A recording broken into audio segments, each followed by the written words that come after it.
Washoe County Library System welcomes you to a wonderful history series that delves into fascinating Nevada topics with local experts. The Nevada Historical Society presents High Noon with Neil Cobb. Today's very special program, celebrating Nevada 1864 to 2023, focuses on the history of our Nevada Day celebration. Our expert on this topic is the Executive Director of Nevada Day Incorporated, Brooke Santina. My name is Terry, and I'm so happy to be hosting for you today. And now it is my pleasure to introduce Sherry Hayes Zorn. Thank you, Terry, and thank you, Washoe County Libraries, as always, is helping us be able to share our High Noon series with all of you live, as well as recording. And so we so appreciate their continued support to make this program available for anyone at any time. Well, thank you, everybody, for coming today. We have a great speaker. And so if you love Nevada Day Parade, you're going to learn a lot and see some great photos from their archives. But I have to give a shout out to our host, Neil Cobb, who is a long-term supporter with the Historical Society. He's been supporting us since at least 1988, and we have an amazing collection that we work with him, and we so appreciate his continued support, helping share Nevada's history out in the community. And I just have to say he's the greatest. So I love working with him, and I hope you guys enjoy these programs. So without further ado, let me introduce Neil Cobb. Hey, Neil. Thank you, Sherry. Our speaker today is Brooke Santina. That ends with an A. Don't confuse them with the Santinis. This is what she had really straightened us out at God Club there recently. She is a Nevada native.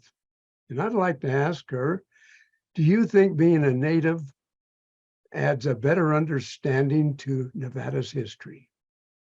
Ooh, that's a good question. Definitely, I know the song because Home Means Nevada. I love that song, and we learned it as a kid. In elementary school, I was in Agnes Risley in Sparks, Nevada, and Sparks Middle School, and then I went to Minogue.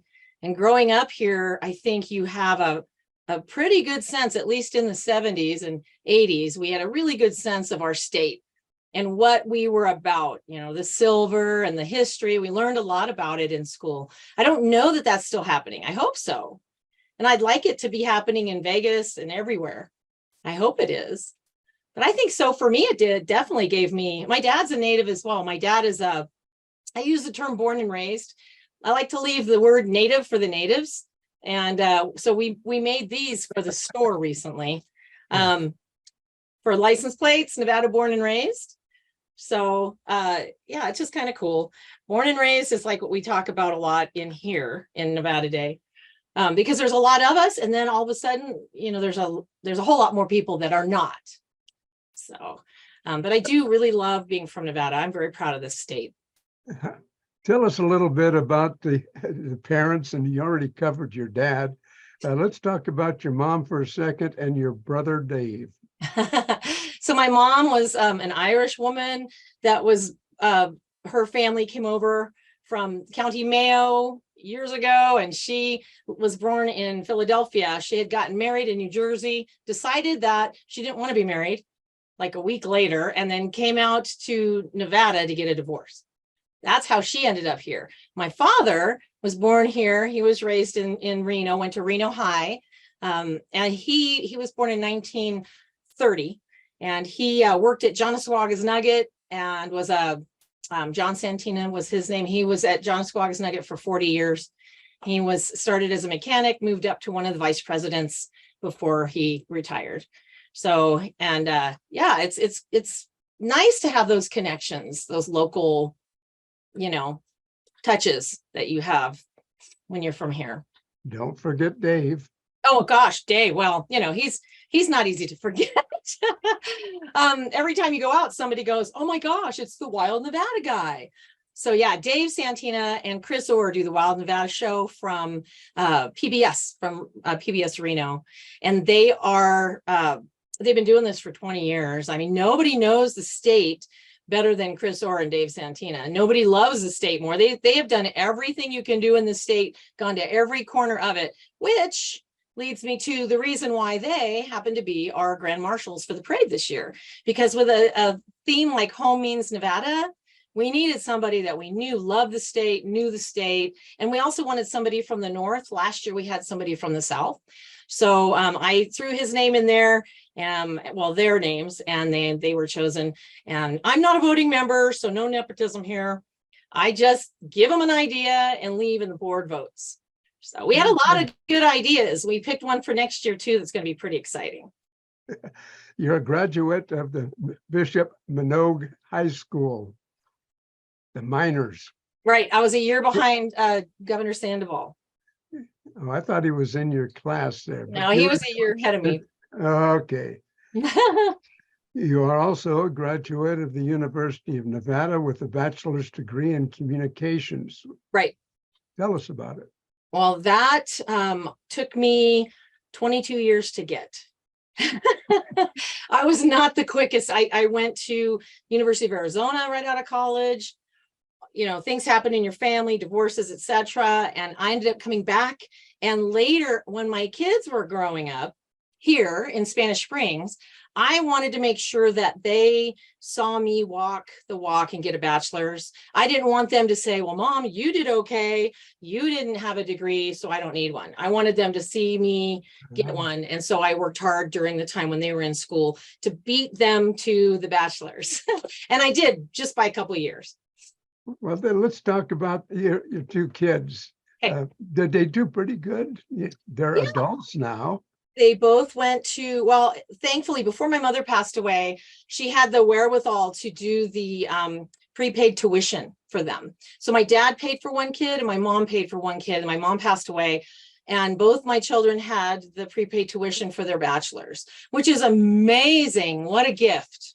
I got to say, I never had to think about how am I going to get my kids through school as a single mom. It wasn't a concern, you know? So that was amazing. That was a wonderful thing. I love that program. And then, so they both went through UNR. They graduated from Spanish Springs, went to UNR, both got their degrees. And then my daughter moved to Ireland, and she has a degree in fine art. She is, her name is Delaney Davis, and Delaney Davis Art is her website. She actually did a poster of all the Nevada themes, the Nevada symbols. You know, the ichthyosaur, the different, the insects, the tortoise, the different trees, the sagebrush, all the actual symbols of Nevada. And we sell it just right here out of our store. So that's kind of neat. Plus she is loving Ireland and she's going to stay there. And then my son lives in Eugene, Oregon, but he went to the University of Oregon and got his law degree and just finished his first trial that he won. So my kids are doing well, and I love our school system. I love Northern Nevada for that. I wanted to raise them here. I knew that I was in Phoenix at the time when I met my husband and we moved here because I wanted to raise my kids in this environment. So 15 years as a Washoe County Deputy Sheriff and the Public Information Officer. Right. Yeah. Well, yeah. So I got my degree while I got the job. And then I thought, you know, I was a housewife, but I needed a job, and I needed a job that would provide me an income that would help my family. And that obviously would. And I didn't need a degree for that. So I got my degree after I became a deputy sheriff when I was working graveyard. And then I would go to school in the morning on the way home. So, but the thing about being a deputy, after I got my communications degree, they want to, you know, the cops want to be cops, but I was 40 years old and I didn't care about necessarily going to the street and being a street officer. I just was happy to have the job, and I wanted to do something where my skills might be better used. So I'm not really that tough to go running around after the gangbangers on the streets, you know, at 40. So I became the public information officer for Sheriff Haley. And that was a great job. You get to see things, you get to be on site, you get to know the media, you get to talk to people. I have the greatest respect for the media. People don't understand what they do, and they also don't understand the amount of effort and ethics that they really do have. I have never been misquoted by any of our local media, even when I worked at the next job I know you're going to talk about. Yes. As a Department of Corrections public information officer when we had O.J. Simpson. Even then, there was one reporter out of Vegas that misquoted me at one time, and that was it. I mean, people, even CNN, Fox, ABC, NBC, CBS, MSNBC, never misquoted me.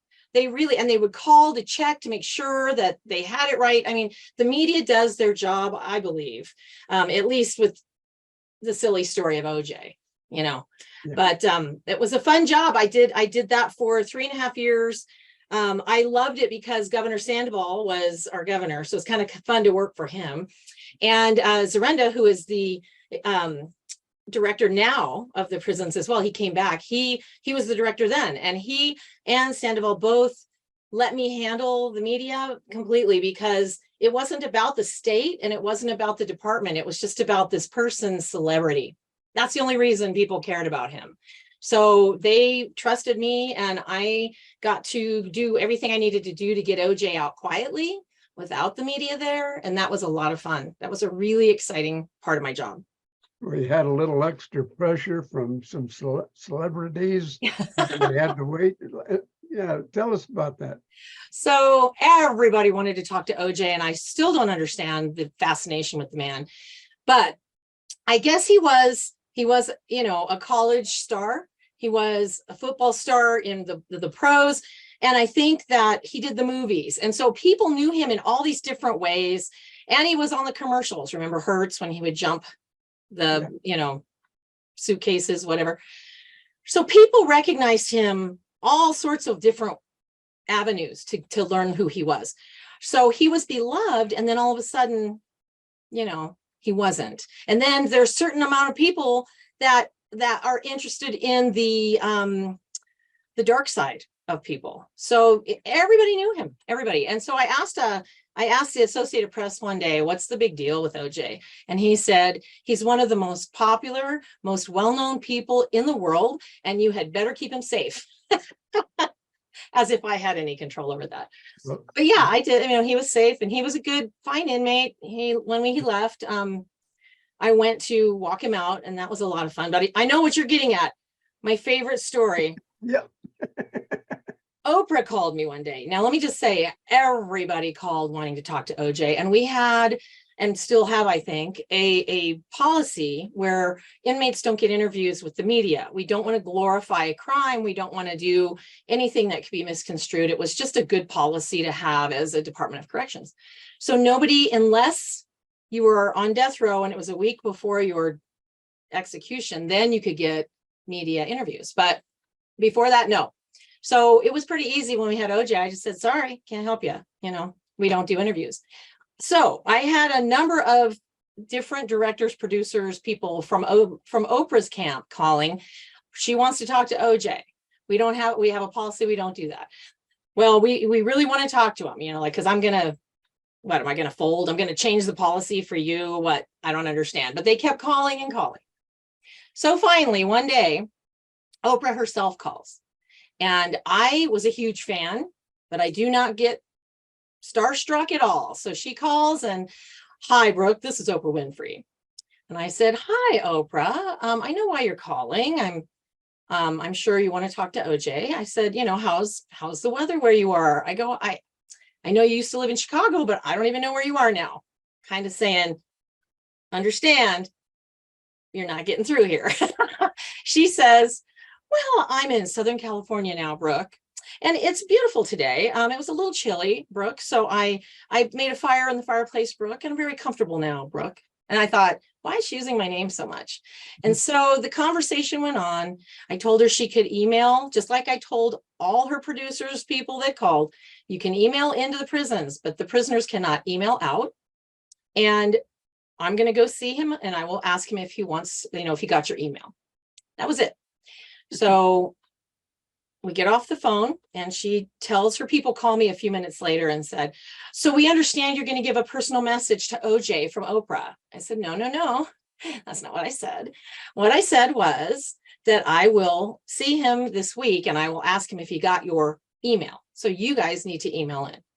And then they asked me not to ever tell anybody that Oprah had called, which I don't know why, but I tell everyone because I think it's fascinating that they didn't want us to talk about it. So of course I do.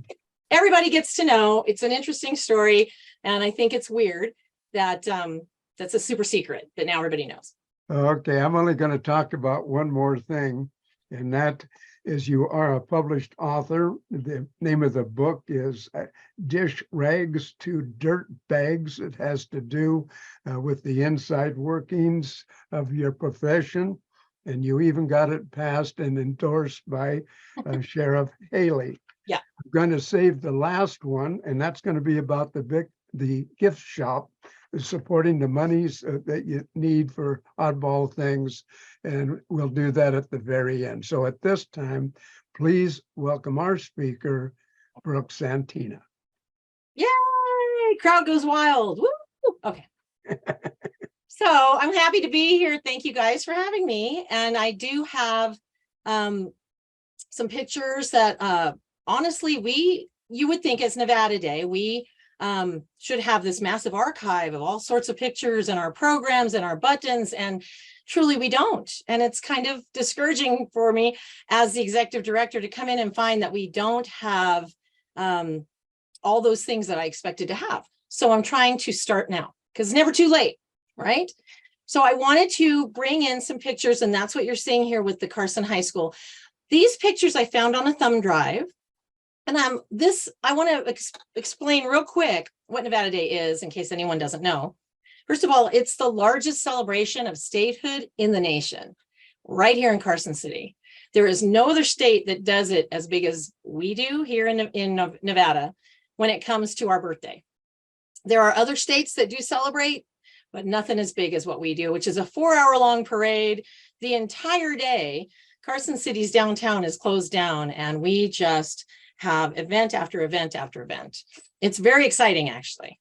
So the reason we do this is because back in 1864, Lincoln was the president, the Civil War was going on, and we were a territory.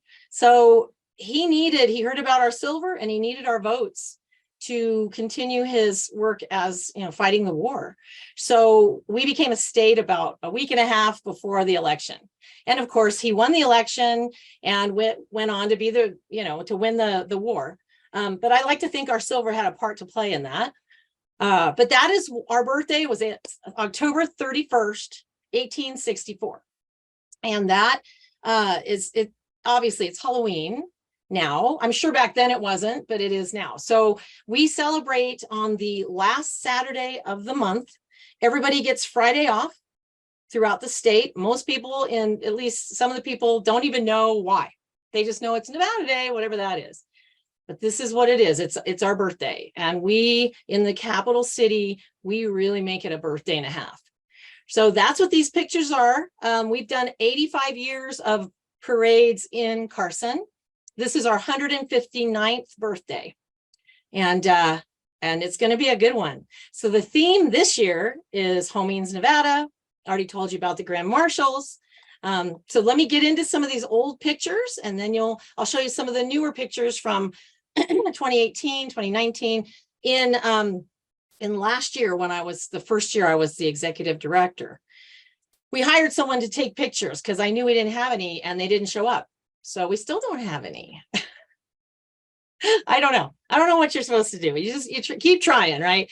So this year we got smart and we went to the high school, and we've asked their photography class if we give them a donation, would the photography students take photographs up and down the parade route? And so I think this year, we've got it set because we're going to work with the high school students, and that should be a lot of fun. And I think they'll actually probably have some really good perspectives for our photos. So to my archive, here you go. So this is obviously Carson High School. I think this is in the 60s, but I don't know. Now this one's interesting. Cattle Kingdom of the Copper Hills. I don't know, but you can tell this right here is the Children's Museum now, I believe. So that's kind of an interesting thing. Okay, so this is cool. UASE, it says on the side. And these ladies are kind of interesting to me because I don't know if they are in period costume or if that's how they dressed in this time. I'm not sure. This does look pretty old.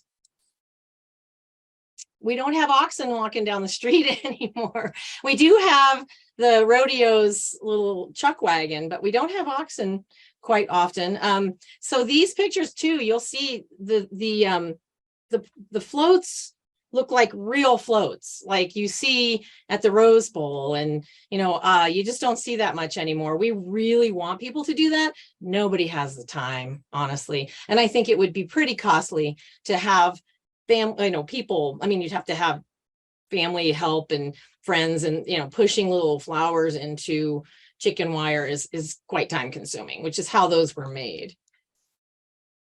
All right, so this is the Silver Springs Volunteer Fire Department.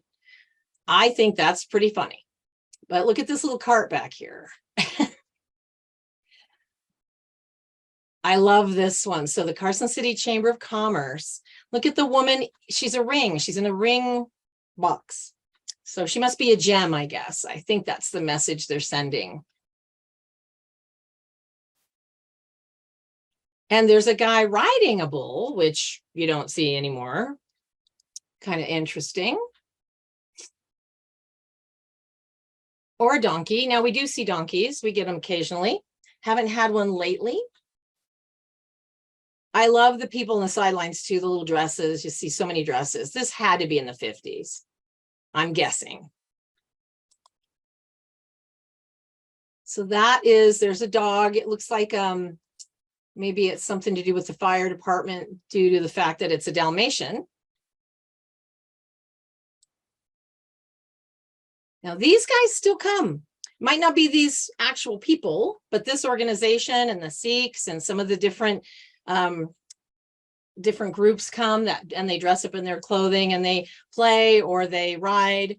We do have the Arabian horses that dance down the street. We see that quite a bit. They've signed up for this year. I love this one. This is Harrah's. In front of the Nugget in Carson, it's kind of funny, but you can see Harrah's right here. There's an orchestra back here, and you've got the showgirls on the actual float. This one, I believe this is my guess. I think it's from 1964, when it was the 100 years. It might be, I think that's what it is, because it looks like when you look at this, I've blown this up a couple times to see what's on it, and it's definitely a celebratory, like an anniversary float. But I love this. These outfits are amazing. Now here you can see it from behind, Harrah's, and then you've got these guys playing their hearts out and these dresses. And this is such a bygone era. We'll never see showgirls like that again. Probably. I can't imagine why we would. In the casino industry, it's all gone to, we bring Broadway here and things like that, which isn't bad, but it is different. Here's a good picture. This is honestly virtually exactly what it looks like these days, only this is now the Laxalt building, I think, right here. And they have a latte. There's a little coffee place. There's bands that play out here. This is long gone. I'm assuming it might be at the Railroad Museum. But this is kind of neat. It's definitely a band. I don't know which school. We have the officer here going up and down their sidelines, and that's exactly what happens these days. You've got your equestrians. There's one of the fancy dressed up people on their horse. And this is neat too, when you get the Native Americans there. Obviously, it was just walking down. Now we get the folks that are running the elected officials at the top, and they'll take their own vehicles, and we put them with the elected officials for the state and the city, and the tribe has they're right up there with them, and we really like having our Native Americans, because today they will dress up again, they will dance. the culture, we get to see so much more of it now than we did. So that's one of the positives about nowadays versus back then, is that our different ethnicities really get to show. And I appreciate that. I love the diversity of Northern Nevada right now. I think that growing up here, we had one McDonald's, we had no Taco Bell, we had no Jack in the Box. Now, granted, I'm a little bit of a fast food junkie, but we used to have to drive to Sacramento just to get Jack in the Box. We'd see commercials for it and we'd want to know what they were. And so we'd go there and, you know, things like that. Now I have my favorite restaurants, the Indian food place here in Carson, Flavors of India. I'm there all the time. It's amazing. We have so many new things to learn about in our own town. So diversity, to me, I like it. And I love it in our parade. And this is great. I love the smiles here. Even though it's a little bit hard to see, it's such a cool picture. And here we have, this must be a little bar. I wonder if that building is even still there. It doesn't look familiar to me. Another Stewart Club, Papago Indian Club. Look at this guy over here. What's he doing? Geez. I guess maybe back then we had folks with their carts too, but I don't know what that guy is. Probably selling something on the sidelines. So Jack's Bar here is now the Bank Saloon. It's been redone as the Bank Saloon. So that's kind of cool. It was obviously a rainy day. One of the things our president of the board says is you never talk about Nevada Day weather ahead of the game. We don't mention it. So I never mention it around him, but I think that's silly, but that's okay. If it's, you know, there's a lot of superstition that goes with this traditional stuff that I have to adhere to. And we never talk about weather on Nevada Day with our president. But that was definitely a cold one.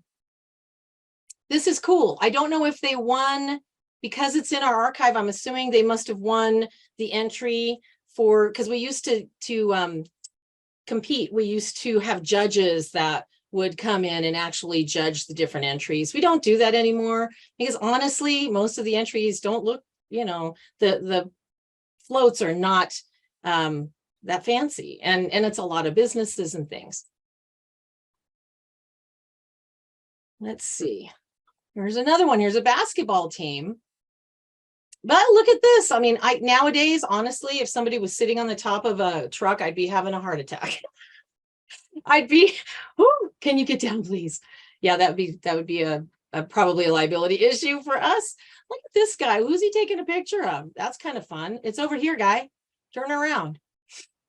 And this to me might be, I don't think if they had food trucks back there, but it looks to me like people were selling food and things. We still get the RVs parking on the side streets all over the place. We're okay with that as long as it's not on the main street and it doesn't block the areas that we need to line up. We're fine with that.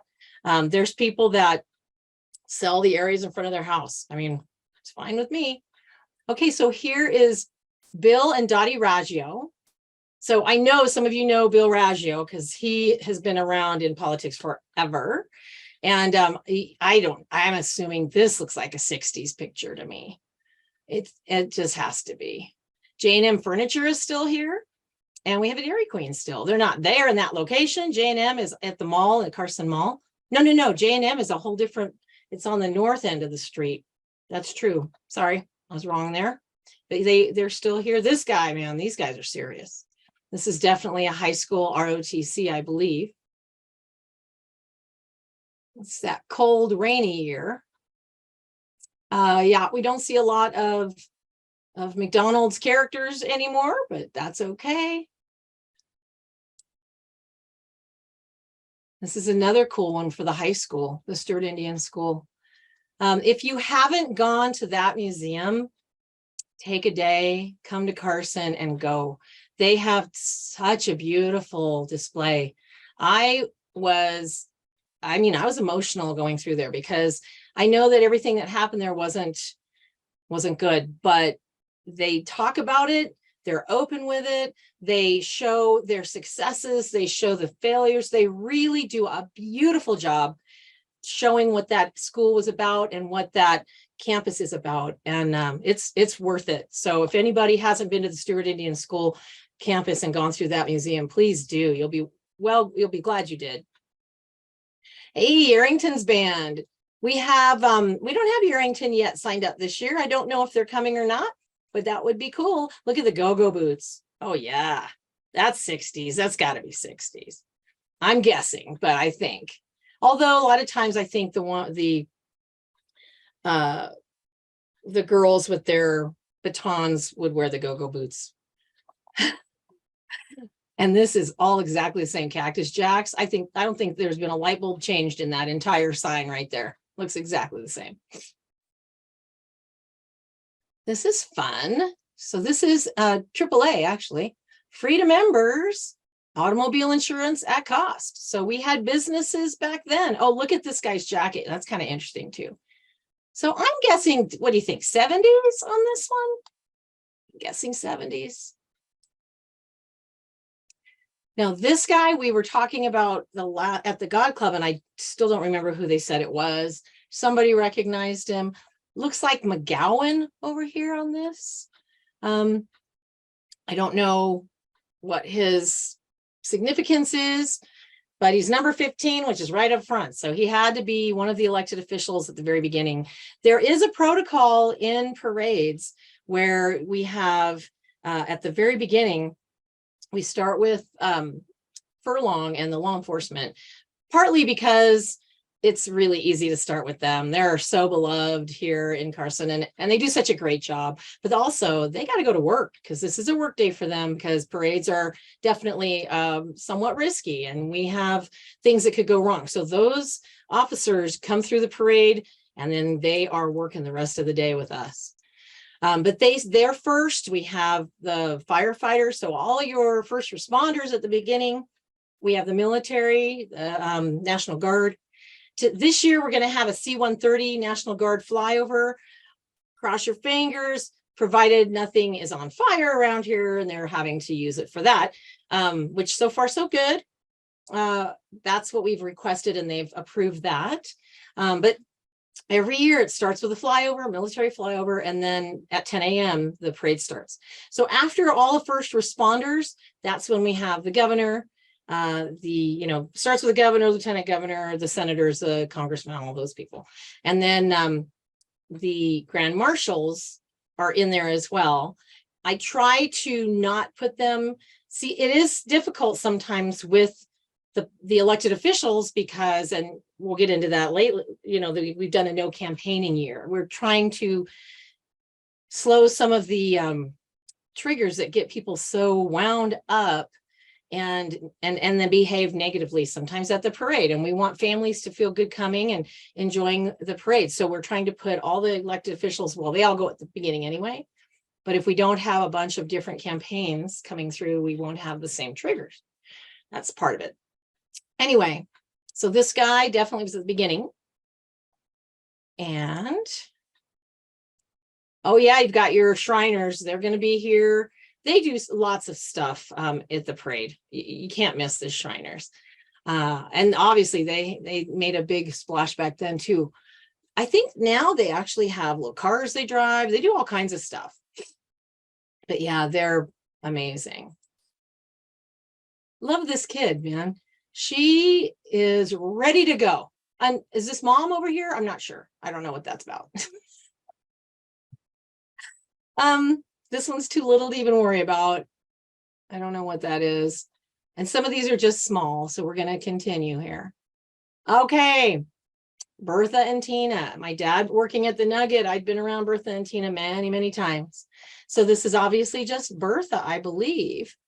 This had to be in, I had two pictures of Bertha. One was like 62 and one was like 67. I believe this next one is 67 or yeah. But yeah, that's Bertha for sure. She's even got her shoes on. Yeah, that elephant did so much with the Nugget. Let's see here. Now, what does that say? Open something. Look at these ladies just sitting on there on the fenders. Yeah, no. So we have insurance for the parade, but we can't do that anymore. That scares me to death just to look at it. My goodness. All right, Smith Valley Bulldogs. They are not usually in the parade anymore. We'd love to have them. It's pretty cute, though. I love the dresses. This is definitely a conservative time. I'm guessing this is the late 50s. That's a pretty good little. And then Gilbert Drug back here. Gosh, I have no idea where this is on the street in Carson. There's the Nugget. They did a big parade back then. This is 1864 to 1964. So this is obviously the anniversary. And look at the gal in her pioneer wear. I guess the drivers are down here looking out these little holes. I'm assuming, I don't know. Pretty interesting. That's cool too. So this looks like a service organization. I'm not sure who he's supposed to be, Farmer John or something. But this here, all this crowd, that is exactly what it looks like now, but most of them have chairs. And they put them out Friday night before the parade, all the way down the street. And I've seen them put ribbons across them as if somehow that's going to keep people from sitting there. People are serious about this parade. They have a spot. They are in it every year. They've been in it since they were kids. That's their spot. And woe be it to you if you move their chair an inch. It's really kind of a thing. It's a thing. So here's the Rotary Club from Carson for the centennial. There you go. Wow, Kentucky Fried Chicken. Gunderson is what this says. So this must be another person that was in office. Mr. Gunderson did something.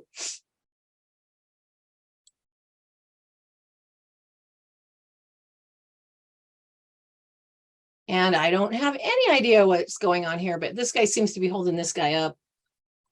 And look at the gap between the necks. So we have a 20 to 30 feet is all we want between people. If we can, sometimes things happen and all of a sudden an old car heats up and it can't go or something. Things happen, but for the most part, sometimes there are folks that want to make an entrance. And so they will wait way back in the parade, let everybody go ahead of them. And then they start coming and people think the parade's over and they start to leave. So we make a big deal about staying up with the next entry. Desert Love Buggy, Las Vegas, Nevada. Still a frontier town. Okay, this is obviously 1939. So some of these pictures are old. Them was the days. You gotta love it. So here's a fire truck. That's an old one too, for sure. I love this. Gaming. I wonder where that sign is today.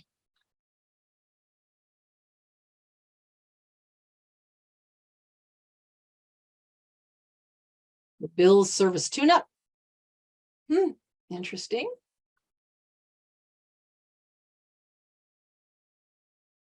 This one's a favorite. Look at the dog driving. I have no idea how they do that. I'm assuming he has a little wheel in his lap that he's driving, but it sure does look like the dog's driving. And this guy used to be in the parade quite often, from what I understand. He was a fan favorite. This is the Downtown Business Association. Obviously, it's something to do with air races, I bet. Not exactly sure. But this is definitely, I'm saying, the 70s. We had trolley car that came down the street. That's pretty neat. It says Ranch in Commercial. Not sure what that's about. So look at the square dancers up here. That's fun. We do get some of that, but usually they're not on a float. Usually nowadays they would just dance down the street. Train stops here, Carson City Railroad Association. So the railroad is still in the parade. And it looks like this is where they were when they were lined up, because it's in a residential area rather than on the main street. But they now bring one of their old engines, and they actually put it on a flatbed and drive it down the street. It's pretty cool. They're doing that again this year. This is a Sigma Phi. So I don't know if it's a sorority or a fraternity. Look at the used car sign hanging out. I love it. Okay, this is a good one. Fraternal Order of Eagles, Carson, Airy number 1006. And look at this eagle right here. That's pretty neat. Let's see here. I think we might have seen that one already. Let's keep going. This is really hard to see, but look at the hats and the crowd. This is definitely like 50s, because people don't wear hats like that even in the 60s. St. Teresa School, this is one of my favorites. So you get all the kids in their little seats in their desks, but look at this, the nun up here with this habit. She could fly away. She looks just like the flying nun. I don't know if that's a real nun or if I don't know. I'm guessing. Makes sense, but it's pretty cool. There's the fire department again. We already saw them. A couple of these. So this is the back end. It looks like he's shooting water. Well, that's not going to put out many fires. Here we have some more Native American people. Another fire engine without an engine, where they're dragging it down the street with the hose. Yeah, we saw them. There's a couple more I want to show you. I don't know what that is. It looks like a outhouse to me, but interesting. So Warren Engine Company number 1 is still a part of our parade every single year. They are, they're like a massive tradition, obviously, over the years. They come every year. They've already signed up for this year. And so here's again, this one I'm guessing is got to be 60s or 70s. Yeah, we saw that one. I don't know if it's going backwards. East Fork Hotel. Okay, that's pretty cool. That probably took a long time to put all those flowers together. That's neat. This is I think we've seen this before, but now we know it smokes. It's some sort of steam engine, I guess. There's a kid with his horse or with his dog. Carson City Railroad Association again. Different year, different. This is a neat one. 1938, Nevada Day Parade passes in front of the Ormsby County, now Carson City Courthouse. Swede Nelson entertains the crowd on his high-wheeled bicycle. The photo was taken by Ernie Mac. That's pretty neat. You just don't see that. 1938. And this I love, Admissions Day. That's the, statehood day, whatever you want to call it. The day we became a state. This is Sadie Grant. Sadie did this for decades. This is 1952. She had these striped socks on and she would kick high kicks all the way down the street. It's 1.5 miles. That's pretty good. And she was not a young lady at this time. I believe Sadie used to work for the phone company, and I was trying to do some research on her. She was highlighted as, I don't know if she was the theme or if she was the Grand Marshal once, but they've talked about her before in the parade programs, and I want to find one of those programs. Here's another picture of Sadie later on. Yeah, she could get pretty high, and look at those little shoes, man. You gotta love her. She was people remember her that were from here. Okay, this is another one, I'm guessing 50s. Look at this kid. I think this little girl is supposed to be a slot machine. And I'm not gonna lie, my dad used to be able to bring home those rolls that went in the slot machines, and I was a slot machine for Halloween more than once. All right, that's a little one. Let's see, I think I'm done here. Oh, this is this one has the flag down here, and I couldn't figure out why. And then we see it again in another picture here. The Blarney Stone, Bell of Nevada must be, I don't know if it's Nevada Bell or Bell of Nevada, exactly what that means. And this is Cecil. Cecil comes to us, I believe, from Fernley or Hawthorne. I believe it's Hawthorne. He's been in the parade for many years. Here's the edge, the other side of that one that had the trumpet. And I love the outfits. They're very serious, but Stars for Statehood. Love it. I don't know exactly what they represent, but that's a great float. And that is it. That is the end of our of our history. I want to show you some pictures of more modern day parades, just to give you a comparison. And I want to tell you too, some of the things that we do, that we, I broke down a parade. I broke down last year's, and I figured out how many of each type of entry we have, and it'll kind of give you a little insight on the parade itself.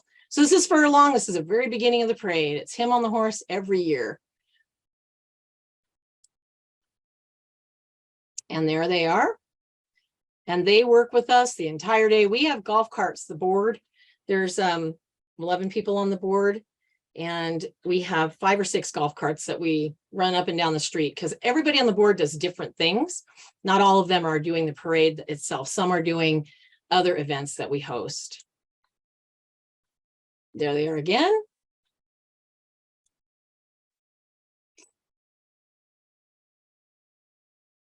And there's beer, always beer. And apparently it's the Nugget that year.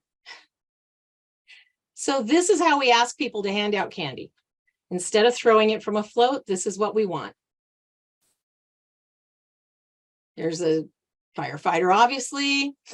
There's the military. That's our National Guard. And again. Yeah, those guys are really fun that day. They have a good time. This is my favorite part right here, these smiles. That's what we want to see that day. We don't care who comes down the street. We want people to be happy and have a good time. It's all about unifying our community, really. And this is the Nevada Department of Corrections team coming down the street. Obviously, Sandoval and his wife. So we get our politicals in the past. This is something we're not having this year. I'll tell you about that in a minute. Carson City, kids. There's the high school now. Quite a bit more professional looking than that black and white picture from the past, but yeah, Carson High does a great job. Really good. We usually have UNR. This year they're going to be at their homecoming, so we won't have them. There's the cheer squad. Lots of that in the parade. Special Olympics. There are a ton of different organizations like this in our parade. So. And of course, the rodeo. The rodeo is always a huge entry. People love it.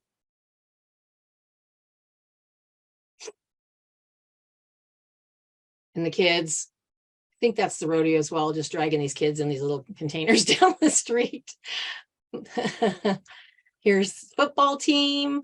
This is really what a float looks like these days. It's a flatbed truck with a bunch of kids sitting on it. But usually we have like hay on there and the kids are sitting on the hay. It's not anywhere near as fancy as they used to be. Muscle Powered is a great organization. They do our trash mob with us on Sunday morning to pick up after the parade is over.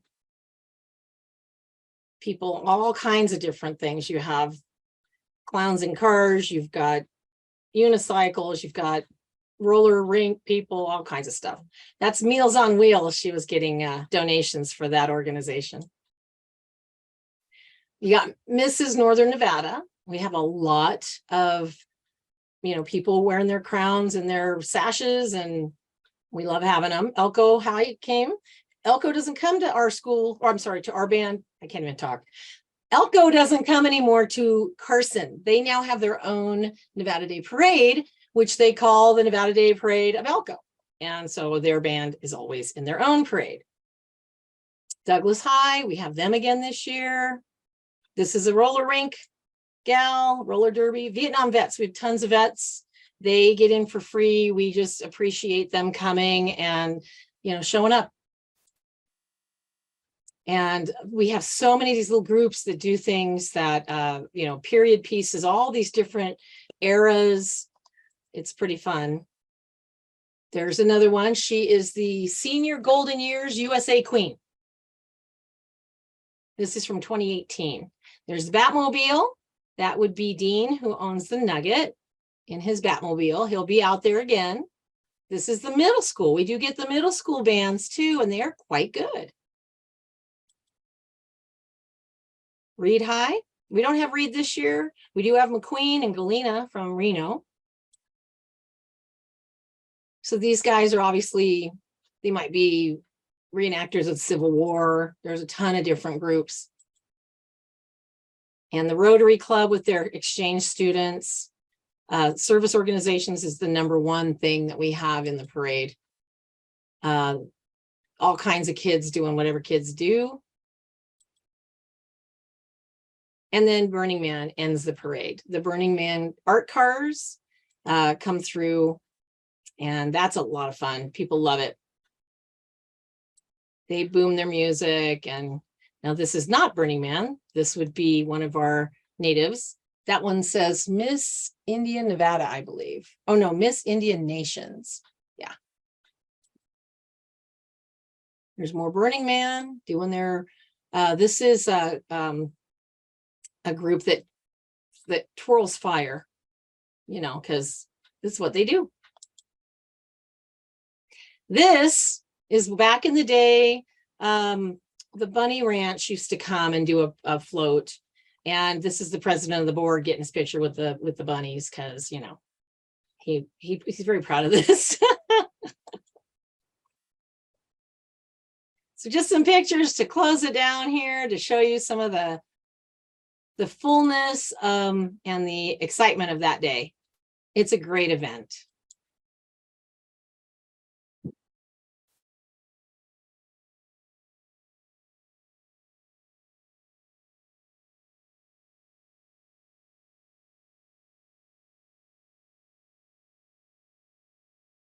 And that's it. So that is all I have for the presentation. If you guys have any questions, I do want to tell you one thing. I wanted to break down the parade. This is our website. All those pictures are on that website, so you can easily go in and find them if you're interested. Out of the 186 entries that we had last year, 16 were first responders or military, 7 bands, that's UNR, high school and middle school. We had 1 band from Vegas that came up, 36 businesses, 26 political entries. 10 of those were sitting officials and 16 were candidates. 89 service organizations, nonprofits, car clubs, things like that, which is what it should be. That is what our parade should be, is the service organizations in the community. And then 13 floats, most of which are entertaining rather than, fancy. Like the Burning Man, that would be considered a float. The art cars, the Arabian horses, the grand marshals. Anyway, we do have 6 things that we do as Nevada Day Inc., and I'll give you those really briefly. One is, of course, the parade. One is the Remax at 8 a.m. We do a balloon launch where we sell the balloon sponsorships and people can go up in the balloons. So that happens right at 8. The parade starts at 10. And the rock drill starts at 11. The rock drill this year is the 50th anniversary of the single jack rock drill. And this is where they take a hammer and chisel and they drill by hand into a piece of granite as fast as they can. They have 10 minutes to do it. Whoever's got the deepest hole in 10 minutes wins. And they win pretty good amount of money. So it's pretty neat. It's so historic, and that's the picture of it right there.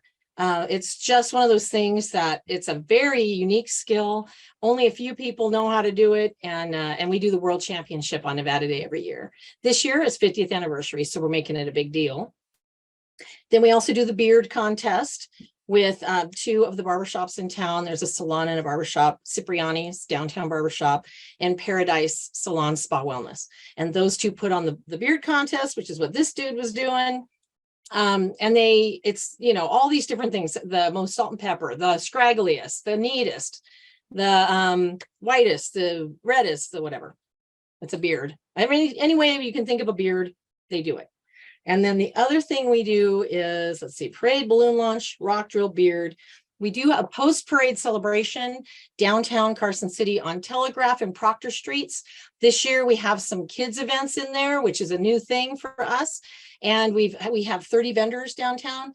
There are hundreds of vendors downtown all over the place in Carson that day. The ones that we handle are the ones just on Telegraph and Proctor Streets. And we also have bands playing. We're going to have 3 or 4 different bands this year downtown. It's going to be a lot of fun.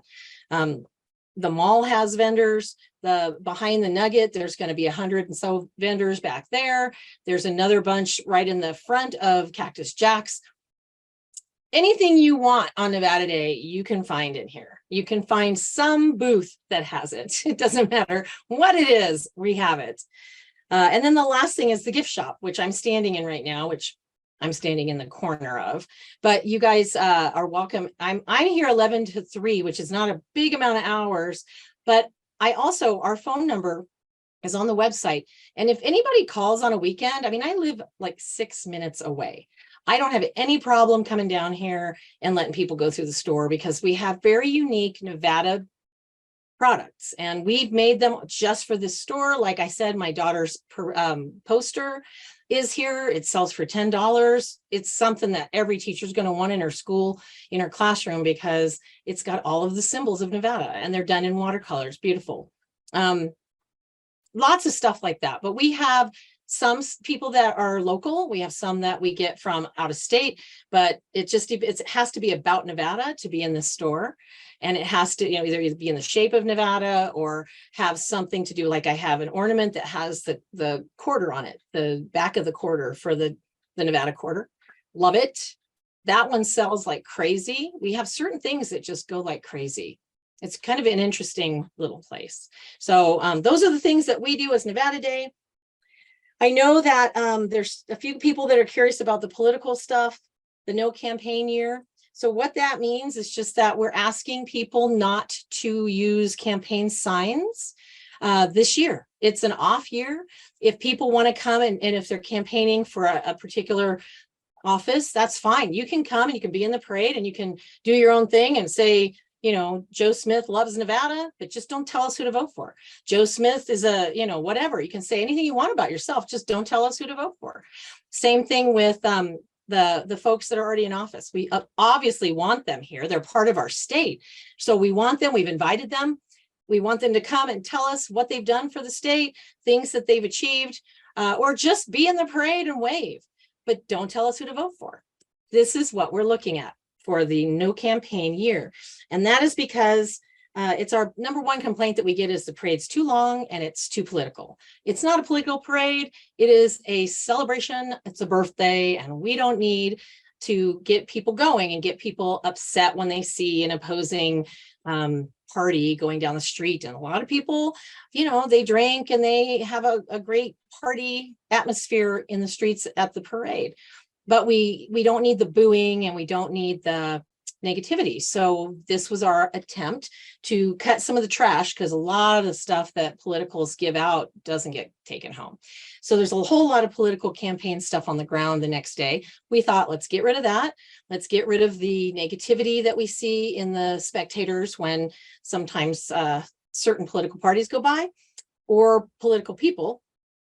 And then we also we're addressing the issue of it being too long and too political. So we'll see how it goes this year, and we may or may not try it next year. We'll see. We've asked campaign candidates to walk with their political party float. We do have a Democratic and a Republican float, comes every year. We've even told them to put signs up that talk about their ideals, talk about their platforms, rather than telling us who to vote for. So I'm curious to see how it goes. It's a brand new thing. We'll see how this works. And then next year, we will or will not do it. We don't know yet. And then the candy throwing I mentioned earlier, we just asked people to hand it out, not to throw it. So this year, because people still throw it and it's been on the rules for decades, this year I'm going to send them a bill for $150 if I catch somebody throwing candy. It's not okay. It hurts people. It bounces back in the street. Kids run out after it and they do not stop to think that there's a car right there. They just run in the street. We had a 3-year-old little boy last year escorted out of the street by our president, only for his family to yell at him, "What are you doing with my kid?" We have to do something. I feel like when I fill out the application that's about the insurance and it says, do you allow items to be thrown from a float? And I say no. If I do allow it, if I don't do something, I'm allowing it. So as far as I'm concerned, it's important that we do something to change that behavior, and that's what I'm going to do. So that's the 2 big changes. And then the other thing is just that lots of family fun. We're trying to bring in more family events. We have a beer garden that the Proctor Street is going to be doing right by the Great Basin, but they're also going to have a band, bounce houses, kids stuff. So that's kind of fun, and that'll bring some families there. We also have an entire kids wing of one of the vendor areas put on by Downtown Vintage Market, which will be the one right behind the Nugget. And it's going to have all sorts of vendors that are geared to children and to kids events. And I'm hoping that we do some old style stuff. I don't know if we can bob for apples nowadays with COVID fears, but we can do stuff like that. It'll be fun.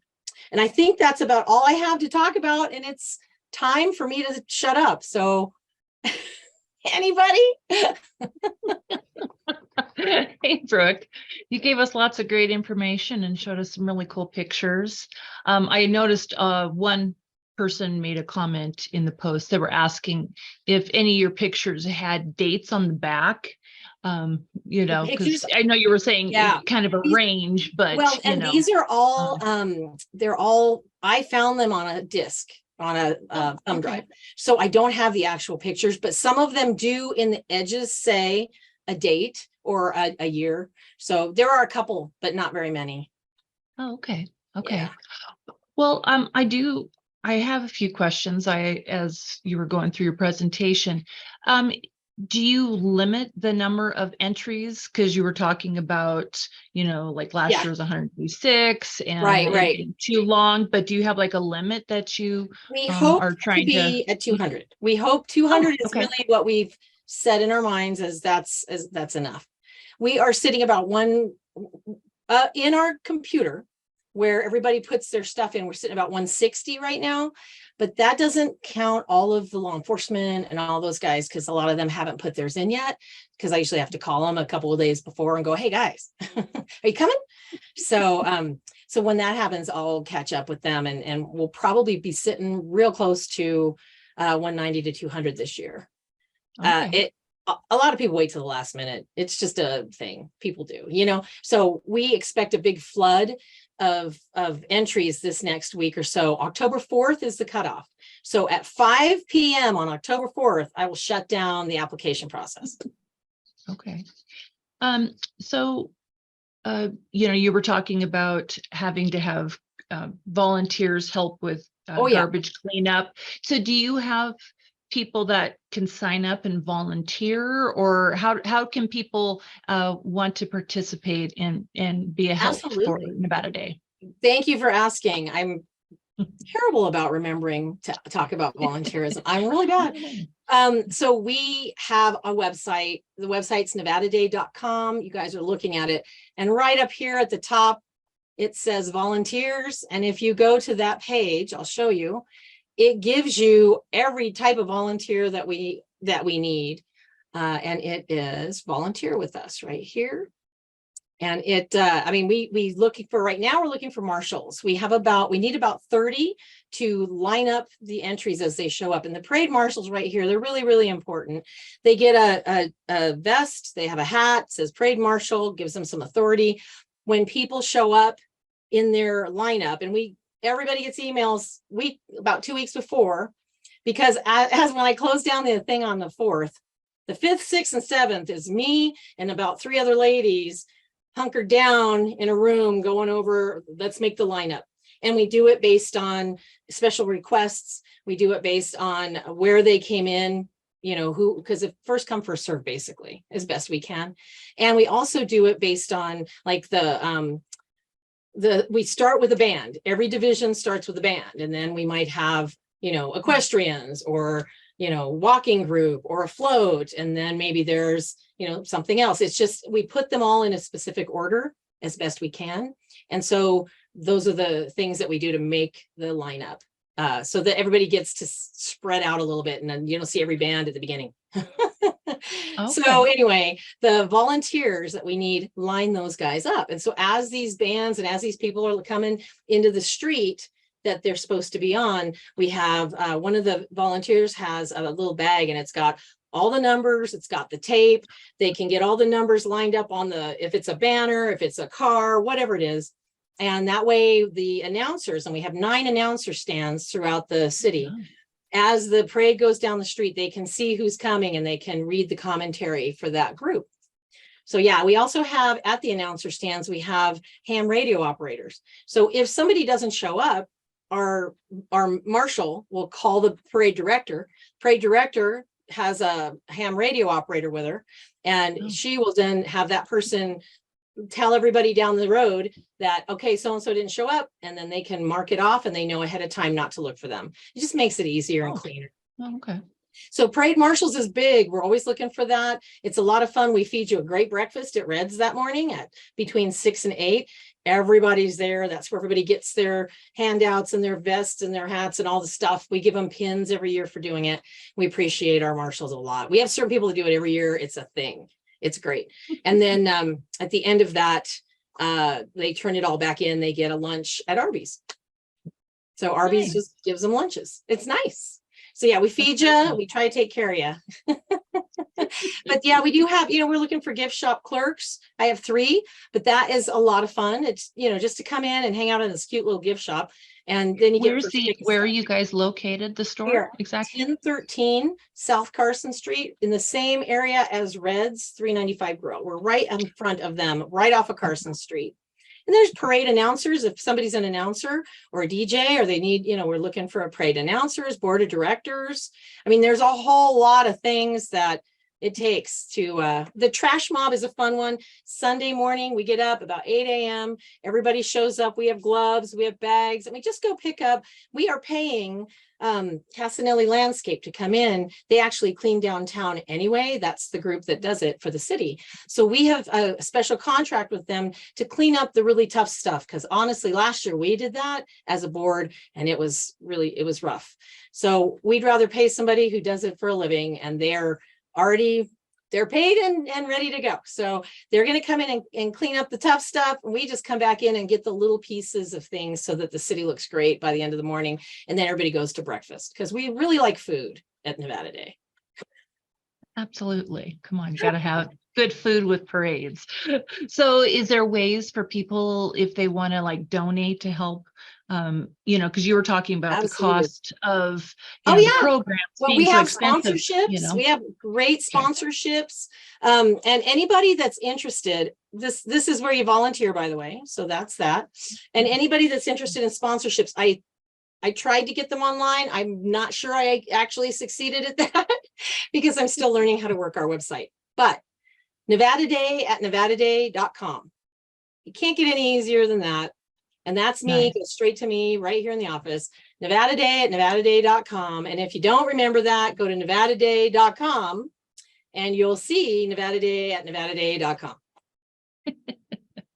Nice. Yeah.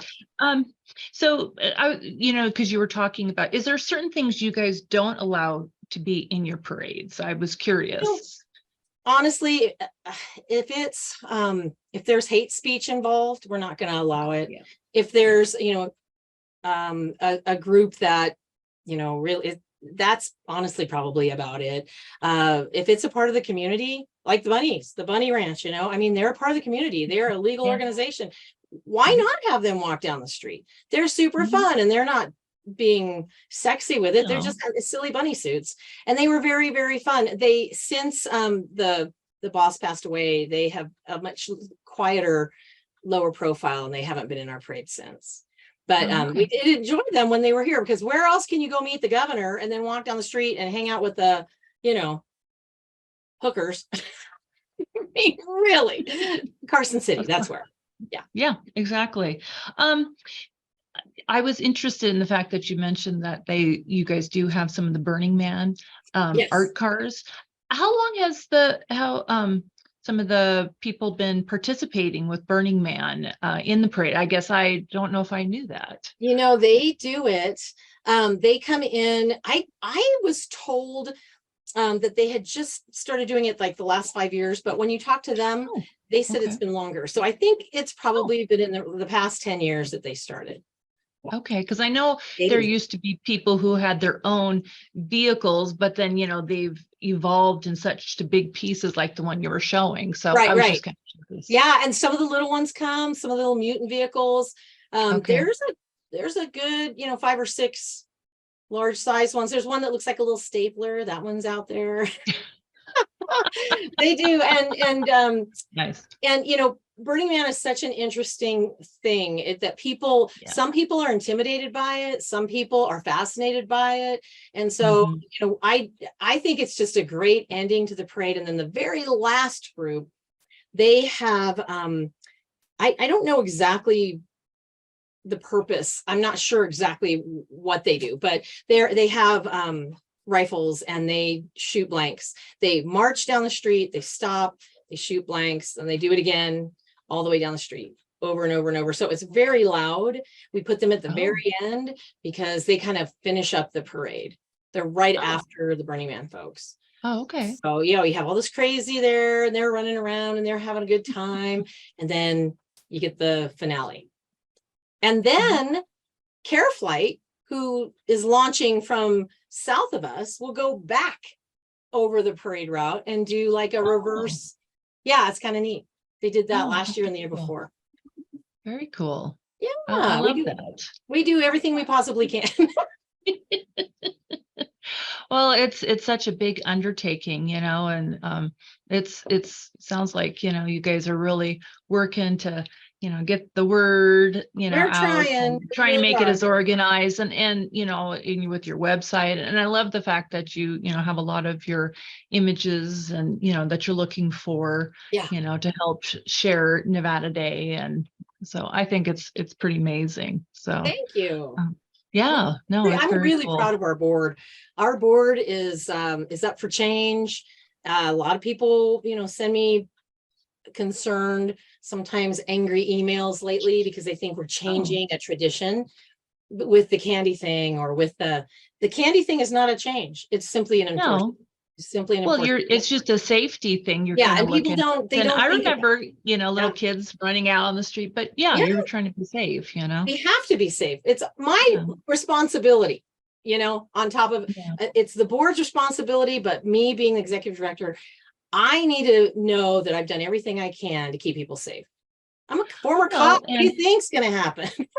Yeah, well, and then you were talking about liability insurance. Absolutely. I mean, what does something like that cost? I mean, I'm imagining it cost us almost $6,000 last year just for this event.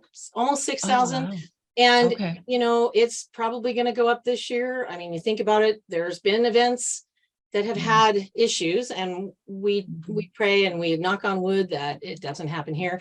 And we've been very fortunate. And I will always give credit to our law enforcement. Carson City Sheriff's Office, amazing. They do everything possible, and people don't realize all the efforts that they put forth to keep this parade safe, but it's impressive. It's really, really impressive. So I give them Yeah, kudos. but They're that's a reading. good, but you're at the same time, that's what's so wonderful is that Yeah. they're doing their job. So people don't even know, you Right. know? Exactly. Eh, Yeah. So, No, no, they're I great. think it's very cool. Yeah, Yeah, it's a good I thing. love it. Well, you've had a very interesting history, you know, and it's fascinating. And a couple weeks ago, I was emailing with Chris. So Oh yeah. yeah, since they're our next door neighbors here, you Oh, know, in fun. Reno. So so, but this is very, very cool. It was a good talk. Neil, did you have any questions or anything you wanted to add? Well, one point of order on that, that was a Case tractor, a very famous Yeah, brand. yes, I wrote that. Yeah, That's what that says on there. yeah. And just to thank Brooke for enlightening us on a very important celebration. Thanks. Thank you. Thank you for having me. I appreciate it. No, very cool. It's very cool. But if anybody is interested, please make sure you check the website. And I hope you can get some more people interested in helping out in the parade and the organization. So Thank you. Yeah, we will. yeah. People fall in your lap when you got a good thing going, and we have really good energy. Our board and the people that I work with, we just are positive. And so people just come in. And I mean, I didn't even ask for volunteers for the 3 that work in the gift shop. They just showed up one day. Hey, you need a volunteer? I'll do this. And Aw, people do. They fall in nice. your lap if you just let them. So Yeah. we're waiting. Very cool. Well, thank you, Brooke, so much for your presentation Thank today. It you. was great. And thank you, everybody, for joining us today. And as always, thank you to the Washoe County Libraries. We so appreciate your continued support and helping us share High Noon. So back to you, Terry. We love you. It's been such an honor to have hosted this program. Thank you all for joining us, and a heartfelt thanks to Sherry Hazorn with the Nevada Historical Society, historian Brooke Santina, and John, our library system tech wizard, for making this event possible. Have a great day.